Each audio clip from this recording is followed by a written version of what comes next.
नमस्कार एबिसी टेलिभिजनको एबिसी विशेष कार्यक्रममा यहाँलाई हार्दिक स्वागत छ। म अर्जुन गाहा। एबिसी विशेष कार्यक्रममा हामीले विभिन्न क्षेत्रका मूर्धन्य व्यक्तित्वहरूसँग हामी कुराकानी गर्दै आएका छौँ। विशेष गरी आजको यो श्रृङ्खलामा पनि हामी फरक व्यक्तित्व हुनुहुन्छ जसले पोखरामा छुट्टै प्रतिष्ठा कायम गरेको एउटा क्लबको अगुवाई नेतृत्व गर्दै आउनु भएको छ। त्यो क्लब हो युनाइटेड क्लब।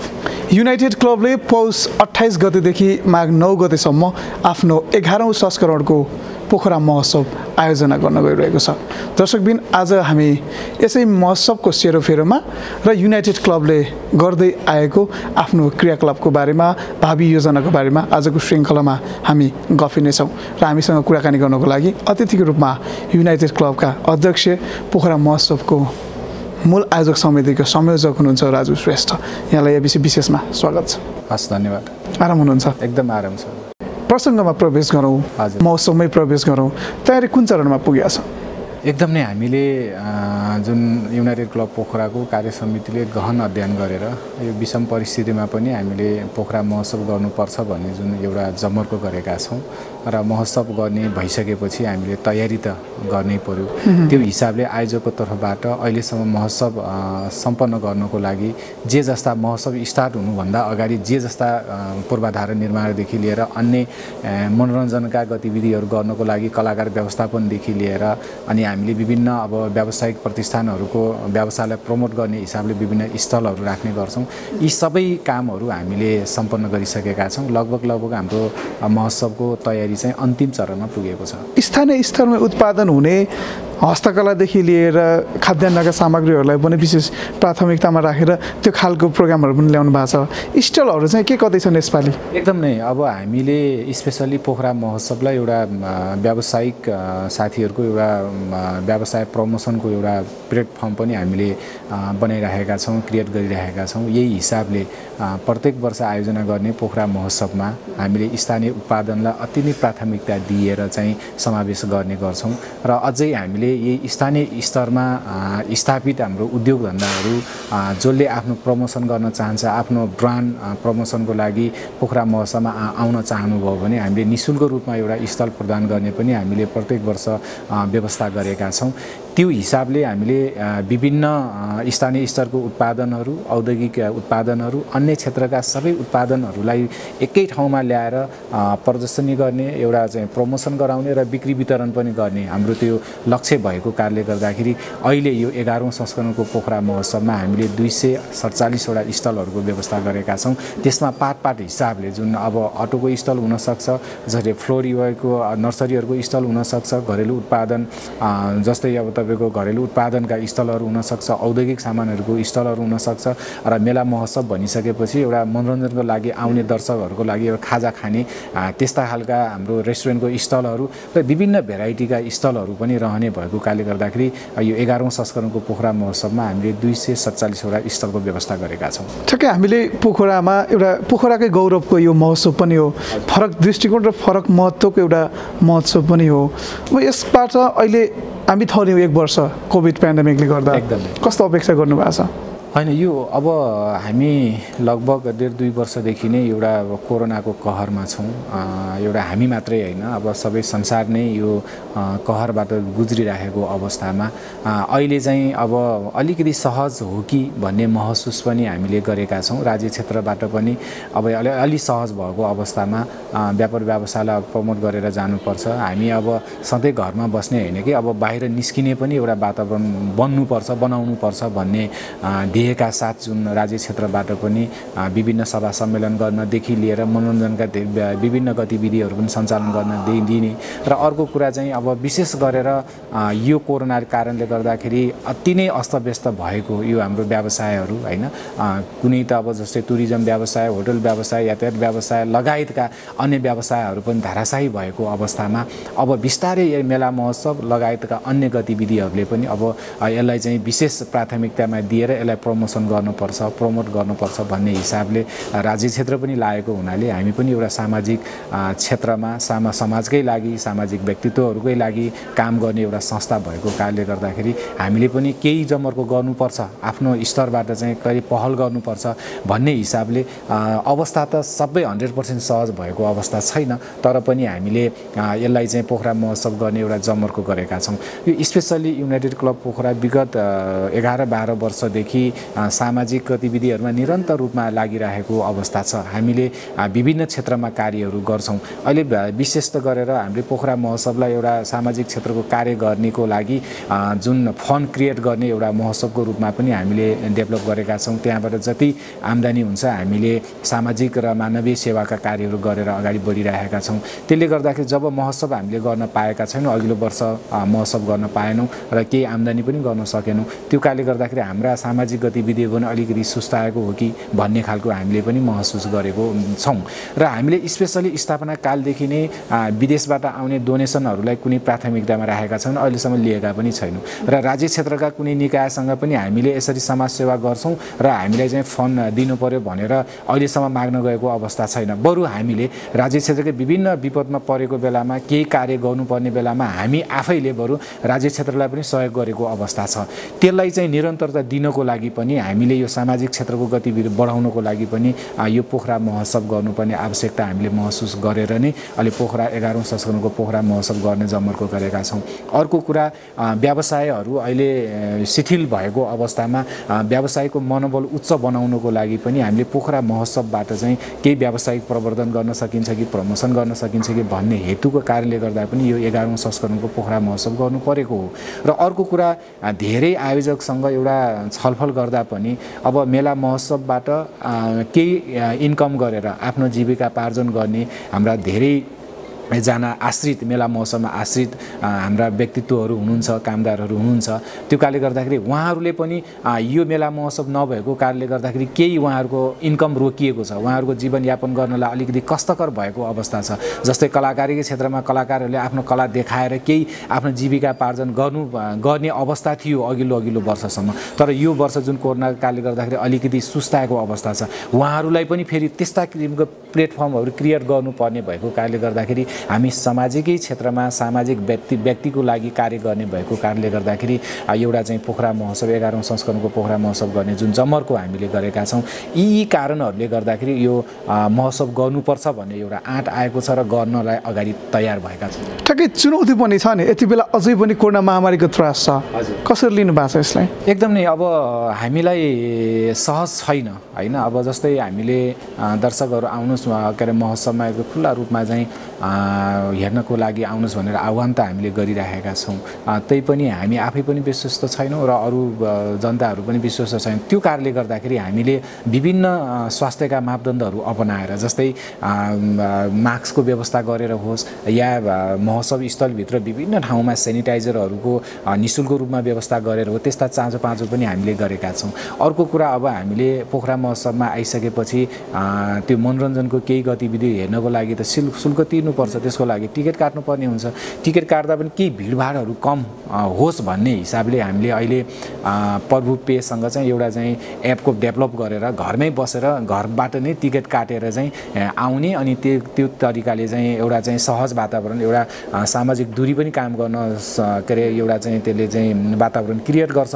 त्यस्तो खालको पनि हामीले व्यवस्था गर्न कोसिस गरिरहेका छौँ। यो समयले ल्याएको एउटा चाहिँ यसको प्रयोग पनि हो र अर्को कुरा समयले ल्याएको एउटा चेन्जेस पनि हो। त्यो कारणले गर्दाखेरि अनि अर्को कुरा चाहिँ हामीले अलिकति म्यानुअली रूपमा पनि टिकटको व्यवस्था पनि गर्ने र अर्को चाहिँ एउटा मेसिनबाट पनि के अरे मेसिनबाट झिक्न चाहने, टिकट झिक्न चाहने दर्शकहरूको लागि पनि त्यस्ता व्यवस्था गरेर अलिकति यो 2-3 तरिकाले चाहिँ पहिला चाहिँ हामीले म्यानुअली मात्रै टिकट बेच्थ्यौँ भनेदेखि अहिले त्यस्ता चिजको व्यवस्था गरेर पनि अलिकति चाहिँ यो सामाजिक दूरी अलिकति कायम गरेर पनि हामीले यो महोत्सव गर्न लागिरहेका छौँ र विषम परिस्थिति छ। फेरि हामीलाई चुनौती के छ र आम दर्शकलाई पनि चुनौती के छ भन्दाखेरि सधैँ घरमै बसेर हामी कति दिनसम्म बस्न सक्छौँ। हाम्रो व्यवसाय चलाउनु पर्यो, हाम्रो जीवनयापन गर्नु पर्यो, हामीले गर्ने आफ्नो कर्तव्यहरू निर्वाह गर्नु पर्यो। त्यो कारणले गर्दाखेरि हामी घरबाट निस्किनु त जरुरी छ। त्यो कारणले गर्दाखेरि किन निस्किने त नि भन्दाखेरि मैले अघि पनि जोडेँ, युनाइटेड क्लबले एउटा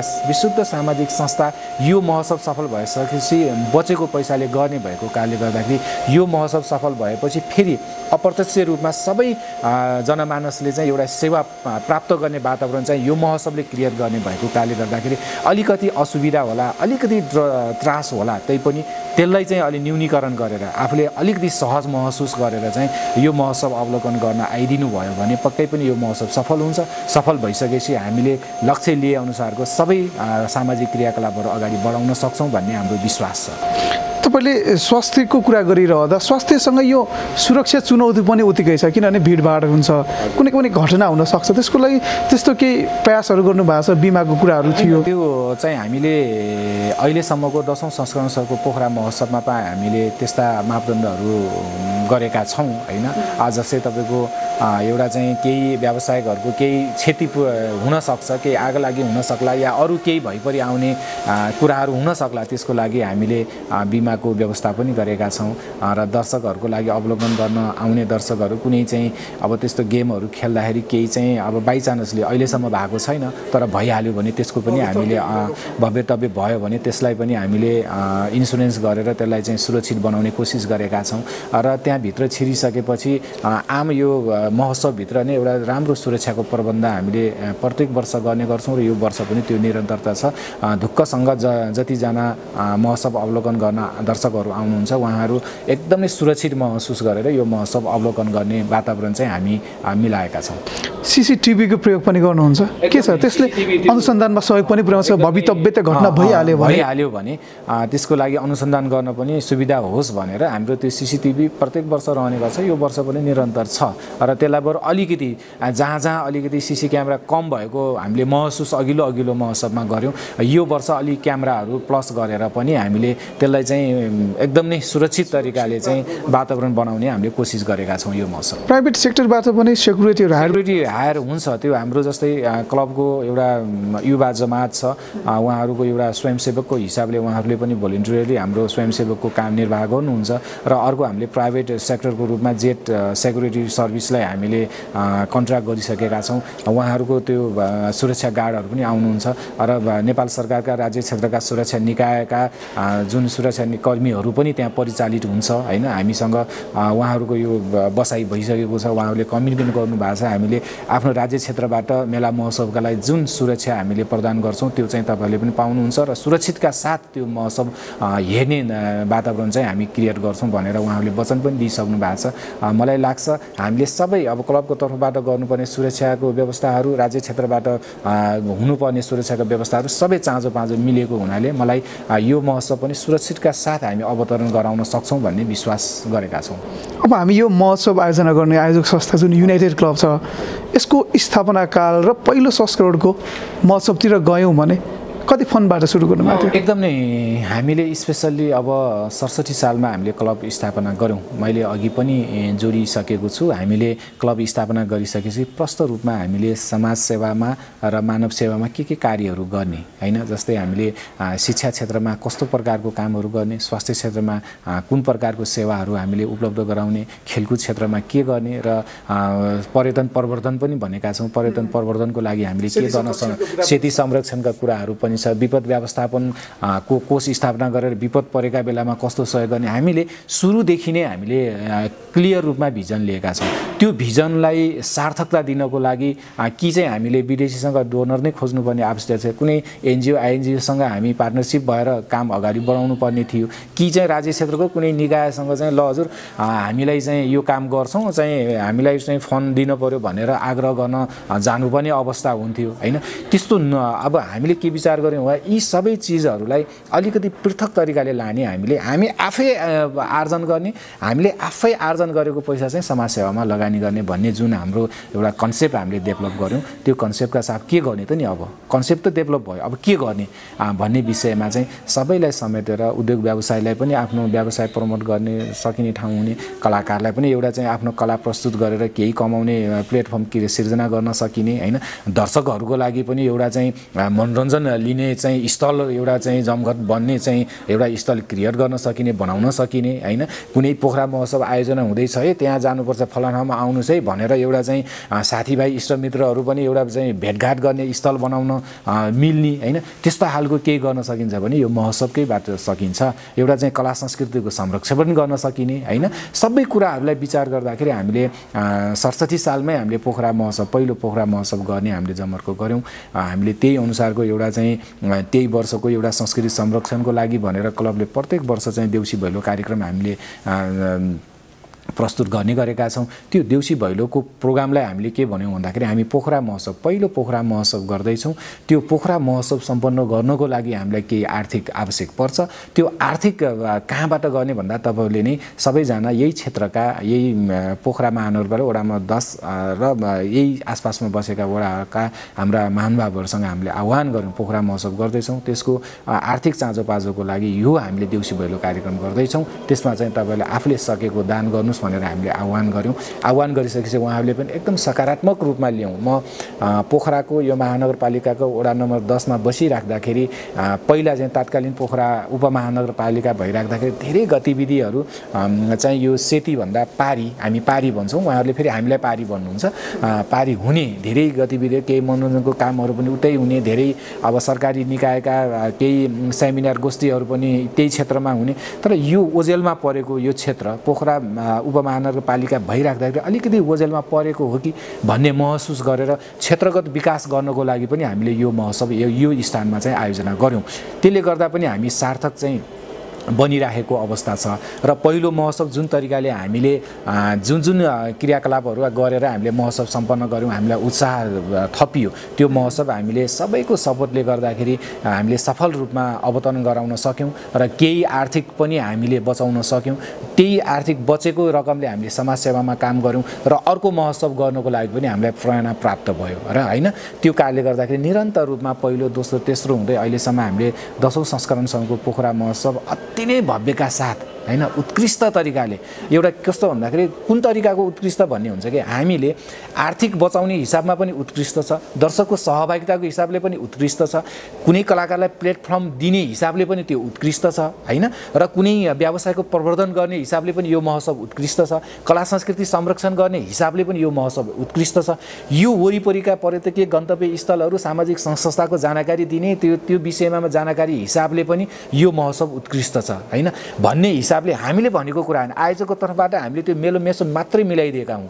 यो कुराहरू सेवा लिने सबै सेवाग्राही हाम्रा दर्शकहरूले भनेका कुरा हो, उहाँहरूले नै अनुभव गरेको कुरा हो र उहाँहरूको वचनबाट सुनेको हुनाले मैले पनि यो एबिसी टेलिभिजन मार्फत आम टेलिभिजन हेरिराख्नु भएको दर्शकहरूलाई मैले यो सेयर मात्रै गरे हो। त्यो कारणले गर्दाखेरि के कस्ता हुँदो रहेछ नि त पोखरा महोत्सवमा भन्ने खालको खुल्दुली तपाईँहरूले पनि लाग्यो भने यो 11औं संस्करणको पोखरा महोत्सव अवलोकन गरेर आइदिनु हुनको लागि पनि म आग्रह गर्न चाहन्छु। यो निजी संस्थाले यसरी सामाजिक सेवामा आफ्नो प्रस्तुति दिइरहँदा, यो प्रेजेन्टेसन भइरहँदा यो सरकारी निकायले पनि सहयोग गरेको छ, गर्नुपर्ने होइन? एकदम नै। अब सरकारी निकायमा हामीले माग्छौँ, जस्तै पोखरा महानगरपालिकासँग उहाँहरूले जति हामीलाई सहयोग गर्नुपर्ने हो, अब आर्थिक हिसाबले सक्नुहुन्छ, आर्थिक हिसाबले नभए अरू पनि उहाँहरूले सहयोग गर्नुहुन्छ। विशेष सहयोगी संस्थाको रूपमा प्रत्येक वर्ष पोखरा महानगरपालिका रहिराख्नु भएको छ होइन। हामीले प्रचार प्रसारमा तपाईँको माइकिङ गर्नेदेखि लिएर ब्यानरहरू राख्ने हरेकमा उहाँहरूले सपोर्ट गरिराख्नु भएको छ होइन। जिल्ला प्रशासन कार्यालयले सुरक्षाको व्यवस्थादेखि लिएर जिल्ला प्रहरी कार्यालय होइन, वडा प्रहरी कार्यालय, यी कार्यालयहरूले महोत्सवमा हुने केही गतिविधि, नराम्रो गतिविधि रोक्नको लागि उहाँले सुरक्षा प्रदान गरेर हामीलाई अहम भूमिका खेलिराख्नु भएको छ है। जस्तै अब राज्य क्षेत्रकै एउटा निकाय होइन, नेपाल पर्यटन बोर्डले पनि चाहिँ प्रवर्धकको रूपमा यो महोत्सवलाई सहयोग गरेर उहाँहरूले एउटा सपोर्ट गरिराख्नु भएको छ। प्रत्येक वर्ष त्यो सपोर्ट गर्नुहुन्छ हैन। त्यो कारणले गर्दाखेरि हरेक यो सरकारी निकायहरूले पनि यो महोत्सवलाई चाहिँ सफल बनाउनुपर्छ।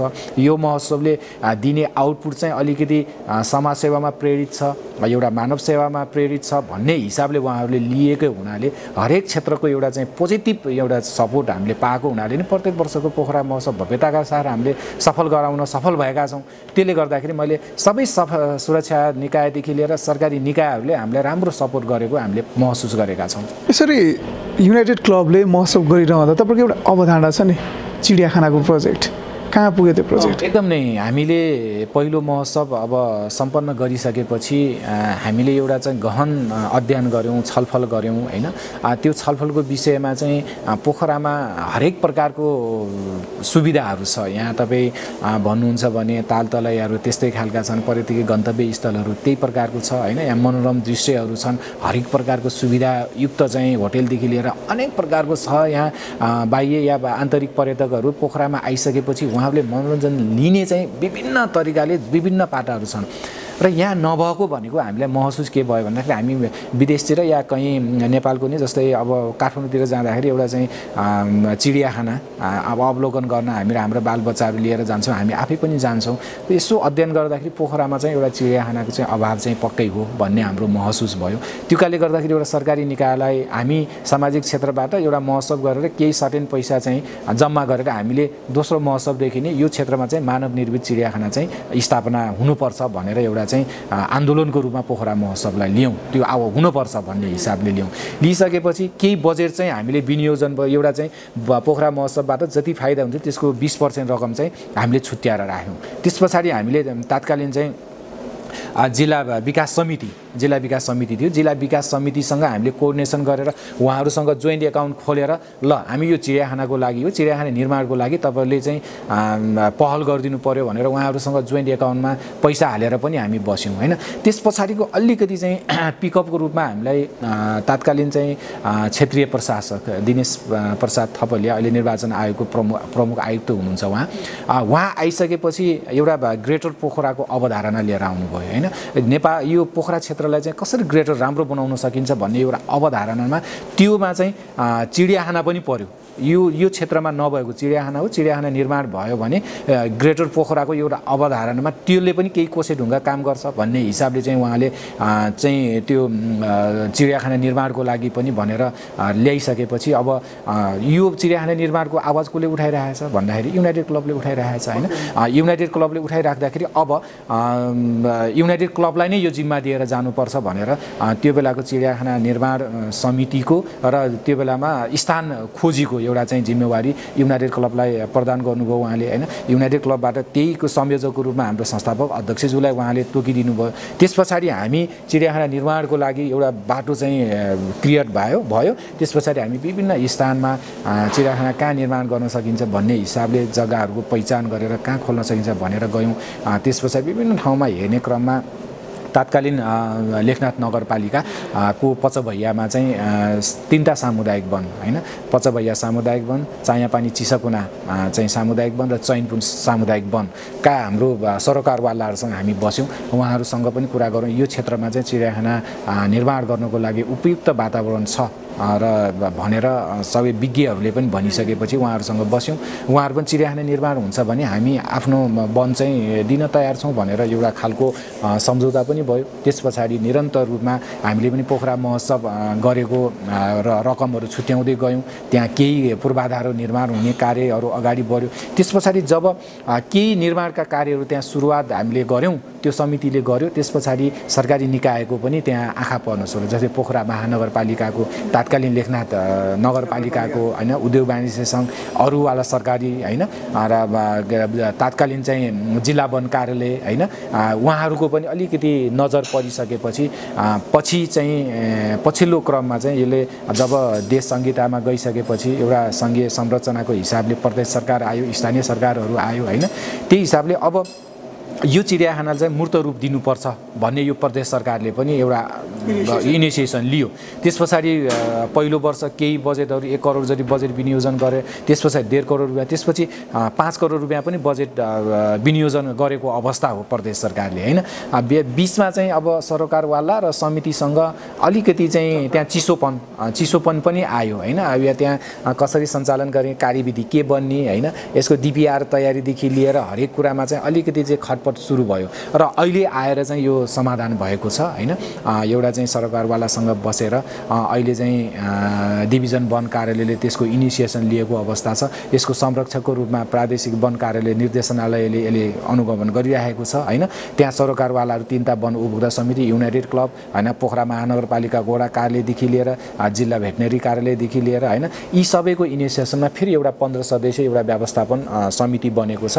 र अहिले चाहिँ मलाई चाहिँ गर्व क्लबको अध्यक्ष भइराख्दाखेरि हामीले यो 9-10 वर्ष अगाडिदेखि नै एउटा अभियानको रूपमा लिएको एउटा चिडियाखाना जुन हामीले सपना देख्यौँ र यहाँसम्म जति बन्न सकेको छ, हामीले ल्याकतले भ्याएसम्म जति चाहिँ लगानी गरेर त्यो चिडियाखानालाई यहाँसम्म ल्याएका छौँ। अहिले चाहिँ गण्डकी प्रदेश सरकारले प्रदेशको एउटा गौरवको योजनामा पनि त्यो परेको छ। अहिले 5 वर्ष योजनामा चाहिँ गण्डकी प्रदेश सरकारको 3टा गौरवको योजना छ। एउटा चाहिँ फेवाताल संरक्षण हैन, एउटा चाहिँ मुस्ताङमा कस्तुरीको संरक्षण, प्रवर्धन र प्रजनन, र अर्को चाहिँ पोखरा जुलोजिकल पार्कको लागि चाहिँ गौरवको योजनामा राखेको छ। र हामीलाई चाहिँ जिल्ला डिभिजन वन कार्यालय मार्फत त्यो जुलोजिकल पार्कको समितिलाई प्रदेश सरकारले चाहिँ तपाईले चाहिँ 5 वर्षको योजना ल्याउनुस्, यो जुलोजिकल पार्कलाई के गर्न सकिन्छ भनेर 5 वर्ष योजना पनि माग्यो। हामी सबै सरकारवालाहरू बस्यौँ, के गर्न सकिन्छ भनेर हामीले 27 करोड 58 लाख रुपियाँको हामीले बजेट बनाएर हामी यो वर्ष यो गर्न सक्छौँ, अर्को वर्ष यसरी जान सक्छौँ भन्ने हिसाबले हामीले एउटा कार्ययोजना पनि प्रदेश सरकारमा पेश गरेका छौँ। सायद मलाई लाग्छ यो प्रदेश सरकारले आफ्नो गौरवको योजनामा राखेको हुनाले यो बजेट पनि स्वीकृति हुन्छ र हामीले फेरि त्यसरी चाहिँ 5 वर्षमा एउटा चाहिँ सबै बाहिरी पर्यटक या आन्तरिक पर्यटक जतिजना आउनुहुन्छ यो 5 वर्षको एरियामा यो वर्ष अलिक कति पाउनुहुन्छ, अर्को वर्ष अलिक डेभलप पाउनुहुन्छ, 5 वर्षमा अलिकति बृहत रूपमा चाहिँ एउटा अवलोकन गर्ने, हेर्ने, मिल्ने खालको एउटा चिडियाखाना चाहिँ पाउनुहुनेछ। हामी यो एक्सरसाइजमा छौँ, पक्कै पनि हामी यो सफल हुन्छौँ जस्तो मलाई लाग्छ। त्यसपछिको प्रोजेक्ट के हुन्छ, अबको योजना के छ युनाइटेड? एकदम अब हामीले यो चिडियाखानाको प्रोजेक्ट चाहिँ हामीले लगभग अब राज्य क्षेत्रले पनि इनिसिएसन लिएर अब हामी गर्छौँ भनेको अवस्थामा अब हाम्रो प्रत्येक वर्ष दबाब के हुन्छ, यसलाई राम्रो गर्नुपर्छ, यसलाई चाहिँ अब छिटो सम्पन्न गर्नुपर्छ भन्ने हामी दबाब सिर्जना त पक्कै पनि गर्छौँ हैन। त्यो चाहिँ निरन्तर हाम्रो रहने नै छ। अर्को कुरा अब हामीले फेरि पोखरा महोत्सव गरेर केही फन्डहरू क्रिएट गरेर एउटा चाहिँ अब शिक्षा क्षेत्रमा अलिकति केही गर्नुपर्छ कि भन्ने साथीहरूको कुरा पनि आएको छ। र हामीले प्रत्येक वर्ष के गर्ने गर्छौँ भन्दा विभिन्न 9-10 वटा स्कुलमा हामीले गरिब तथा जेहेन्दार विद्यार्थीहरूको लागि एउटा चाहिँ कोष स्थापना गरेर हामीले चाहिँ निःशुल्क रूपमा पढाइरहेको अवस्था छ। अब चाहिँ हामीले युनाइटेड क्लबकै एउटा चाहिँ छात्रावासको व्यवस्था गरेर उहाँहरूको शिक्षा अब कुनै स्कुलमा पढाउने तर इनिसिएसनले एउटा स्कुलमा पढाउने तर उहाँहरूको लागि छात्रावासको व्यवस्था गरेर त्यस्ता खालको चाहिँ एउटा अवधारणा लिएर अगाडि बढ्ने कि भन्ने कुरा पनि हाम्रो आएको छ हैन। सायद अब भविष्यमा चाहिँ हामी यही कुरालाई लिएर अगाडि जान्छौँ होला र यो महोत्सव फेरि त्यो कुरालाई कार्यान्वयन गराउने दिशातिर अग्रसर हुन्छ जस्तो मलाई लाग्छ। ठ्याक्कै फेरि महोत्सवतिरै फर्कियौँ भने सन्देश के दिन्छ महोत्सवले? अब महोत्सवले एउटा पोखरा महोत्सवले हामीले के सन्देश दिन खोजेका छौँ भन्दाखेरि एउटा त हामीले कला संस्कृति संरक्षण गर्ने पोखरा महोत्सव भनेको एउटा चाहिँ सांस्कृतिक महोत्सवको रूपमा हामीले डेभलप गरिरहेका छौँ हैन। विभिन्न यो क्षेत्र भनेको एउटा विभिन्न जनजातिहरूको एकदम नै बाक्लो चाहिँ बसोबास रहेको एरिया हो। त्यो हाम्रा कल्चरहरू संरक्षण गरेर गइएन भने हाम्रो कल्चरहरूलाई के अरे प्रवर्धन गरिएन भने, अरूलाई देखाउन सकिएन भने, विदेशमा जाँदाखेरि अग्ला घर, अब बाटो राम्रो, अरू सुविधा त हामी देख्छौँ होइन। अब उहाँहरू त्यस्तो ठाउँमा बसेर आएको मान्छेहरूलाई फेरि त्यही प्रकारको देखाएर त हामी केही गर्न सक्दैनौँ होला होइन। जस्तै यहाँ आइसकेपछि उनीहरूले छुट्टै बेसको कल्चरहरू कस्तो छ त नि नेपालको होइन, कल्चरहरू यहाँको के छ भन्ने खालको एउटा हेर्न चाहने होइन। र अर्को कुरा, हामीले यो महोत्सवबाट स्थानीय तहको उत्पादन गरेका केही घरेलु उत्पादनदेखि होस् या हस्तकलाका उत्पादनहरू या औद्योगिक उत्पादनहरू, त्यो जमर्को जतिजनाले उद्योग व्यवसायहरूले गर्न सक्नुहुन्छ, त्यो चिजलाई पनि हामीले प्रमोसन गरेर होइन अगाडि ल्याउन सक्यौँ भने यो महोत्सवको सार्थकता हुन्छ कि जस्तो मलाई महसुस हुन्छ। र त्यही प्रेरणा प्राप्त गरेर नै हामीले महसुस पनि गरेर नै यो महोत्सव गर्ने गरेका हौँ। अर्को कुरा, हाम्रो कला संस्कृति आधारमा रहेर केही के अरे कलाकारहरूले आफ्नो प्लेटफर्म पनि हामीले, जस्तै यो वर्ष पनि हामीले विद्यालय स्तरीय के अरे सामूहिक लोक नृत्य प्रतियोगिता आयोजना गरेका छौँ होइन।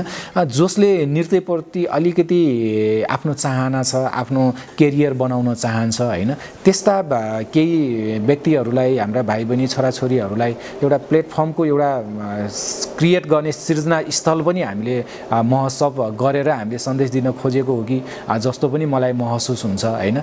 यस्ता यावत कुराहरू व्यावसायिकको प्रवर्धनदेखि लिएर पर्यटन क्षेत्रका गतिविधिहरूको प्रवर्धन र जानकारी दिएर होइन, र अनेक हाम्रो व्यावसायिक साथीहरूलाई व्यावसायिक प्रवर्धन गरेर होइन, धेरै कुराहरू भन्दा पनि हामीले के गर्छौँ भन्दाखेरि महोत्सव आयोजना भइसकेपछि धेरैजनाले रोजगार पनि पाउनुहुन्छ होइन। आफ्नो जीवनयापन गर्नको लागि केही कमाउने अवसर पनि यो महोत्सवले दिएको छ। त्यसले गर्दाखेरि मलाई लाग्छ हामीले 10औं संस्करणको पोखरा महोत्सव गरिराख्दा 11औं संस्करणको पोखरा महोत्सव हुने सङ्घारमा आउँदाखेरि यी चिजहरू हामीले जनमानसलाई एउटा सन्देशको रूपमा दिन सकेकै हुनाले हाम्रो यो प्रत्येक वर्षको पोखरा महोत्सव सफल भएको हो कि भन्ने हामीलाई चाहिँ अनुभूति हुन्छ। अध्यक्ष, हामी कार्यक्रमको अन्त्यमा पनि छौँ, के छ तपाईँको त्यस्तो? एकदम नै मैले पहिलो पोखरा महोत्सवदेखि नै जोडिएर आएको छु, यो संस्थासँग जोडिएर आएको छु। त्यो कारणले गर्दाखेरि म 10औं संस्करणको पोखरा महोत्सव सफल बनाएर यो 11औं संस्करणको पोखरा महोत्सव मेरो अध्यक्षताको पालामा म मूल आयोजक समितिको संयोजकको हिसाबले म के आह्वान गर्न चाहन्छु भन्दाखेरि, मैले धेरै कुराहरू आम दर्शक समक्ष टेलिभिजन हेरिराख्नु भएको महानुभावसँग चाहिँ हामीले सेयर गरेँ। हामीले महोत्सव गरिराख्दाखेरि केही के अरे व्यवसाय प्रवर्धन गरेर हामीले केही शुल्क पनि लिन्छौँ, प्रवेश टिकटको व्यवस्था पनि गर्छौँ, जति कुराहरू आम्दानी हामीले गर्ने गरेका छौँ। र केही न केही दर्शकहरू टिकट काटेर आइसकेपछि केही खर्च त हुन्छ, मनोरञ्जनका धेरै पाटाहरू हामीले व्यवस्था गरेका छौँ होइन। ती चिजहरू व्यवस्था गरेर पनि तपाईँले चाहिँ आफ्नो जति खर्च गर्नुभयो त्यसको चाहिँ हामीले यति खर्च गऱ्यौँ तर त्यो अनुसारको हामीले पाउन सकेनौँ भन्ने खालको दर्शकहरूको लागि मैले के भन्छु भन्दा, त्यो बचाएको रकमले हामीले कुनै जेहेन्दार विद्यार्थीहरू जसले पैसाको अभावले पढ्न सकिरहेछन् त्यस्ता विद्यार्थीहरूको लागि हामी पढाइमा खर्च गर्छौँ। जसले पैसाको अभावले एउटा उपचार गर्न नसकेका हाम्रा आमा दिदी बहिनी दाजुभाइहरू बुवा आमाहरू हुनुहुन्छ, उहाँहरूको उपचारको लागि हामी खर्च गर्छौँ होइन। हाम्रै यो क्षेत्रको आर्थिक विकासको लागि होइन भनेर एउटा पर्यटकीय गन्तव्य स्थल बनाएर यहीँकै आर्थिक चलायमान बनाउनको लागि एउटा चाहिँ पोखरामा चिडियाखाना हुनुपर्छ भन्ने अभियान लिएर हामी अगाडि बढेका छौँ। त्यो चिजमा पनि हामीले केही कन्ट्रिब्युसन गर्नै पर्छ। अर्को कुरा, खेलकुद क्षेत्रमा पनि एउटा हाम्रो युवा सर्कलका भाइ बहिनीहरूलाई एउटा आफ्नो बेस बनाउन चाहने, आफ्नो केरियर बनाउन चाहनेहरूलाई त्यस्तै खालको प्लेटफर्महरू हामीले क्रिएट गरिरहेका छौँ। त्यो यी सबै काम गर्नको लागि हामीलाई त पैसा चाहिन्छ। पैसा कहाँबाट आउँछ भन्दाखेरि हामीले पोखरा महोत्सव आयोजना गर्छौँ, यी पोखरा महोत्सवबाट केही हामीले कमाउँछौँ। यो कुराहरू तपाईँहरूले खर्च गरिदिनु भएन भने, आएर अवलोकन गरेर टिकट काटिदिनु भएन भने, तपाईँहरूको व्यावसायिक प्रवर्धन गरेर केही शुल्क हामीले पेमेन्ट गरिदिनु भएन भने हाम्रो यी सबै मैले जति भनेका कार्यहरू गर्न त हामी सफल हुँदैनौँ। त्यो कारणले गर्दा पनि तपाईँहरूले जति कुराहरू हामीले व्यवस्था गरेका छौँ मनोरञ्जनका पाटाहरू, तपाईँले पनि पोखरा महोत्सवमा आएर केही खर्च गरेर हामीले पनि समाजसेवामा केही कन्ट्रिब्युसन गऱ्यौँ है भन्ने खालको अनुभूति तपाईँले गर्न पाउनुहुनेछ। त्यो कारणले गर्दा पनि म 11औं संस्करणको यो पोखरा महोत्सवमा तपाईँहरू आएर अवलोकन गरिदिनु होला। हामीले केही कमी कमजोरी गरेका छौँ भने आफ्नै साथीभाइ छोरा भाइहरू भनेर तपाईँले सल्लाह सुझाव पनि दिइदिनु हुनको लागि पनि म आग्रह गर्न चाहन्छु। समयको लागि धन्यवाद। हस्, धन्यवाद सर। दर्शकबिन, उहाँ हुनुहुन्थ्यो युनाइटेड क्लबका अध्यक्ष राजु श्रेष्ठ, जुन क्लब यति बेला 11औं संस्करणको पोखरा महोत्सव आयोजना गर्न गइरहेको छ। पुस 28 गतेदेखि माघ 9 गतेसम्म उक्त महोत्सव पोखराको अमरसिंहचौरमा सञ्चालन हुँदै आइरहेको छ। दर्शकबिन आजलाई एबिसी विशेष कार्यक्रम यही सकिन्छ। फेरि भोलि एबिसी विशेष कार्यक्रममा विभिन्न क्षेत्रका मूर्धन्य व्यक्तित्वहरूसँग हामी जमघट गर्नेछौँ र संवाद गर्नेछौँ। आजको यस संवाद छायाङ्कन गर्न सहयोग गर्ने सहकर्मी गीता राणा र राकेश मगरप्रति आभार प्रकट गर्दै म प्रस्तुता अर्जुन गाह पनि आज्ञा चाहन्छु। नमस्कार।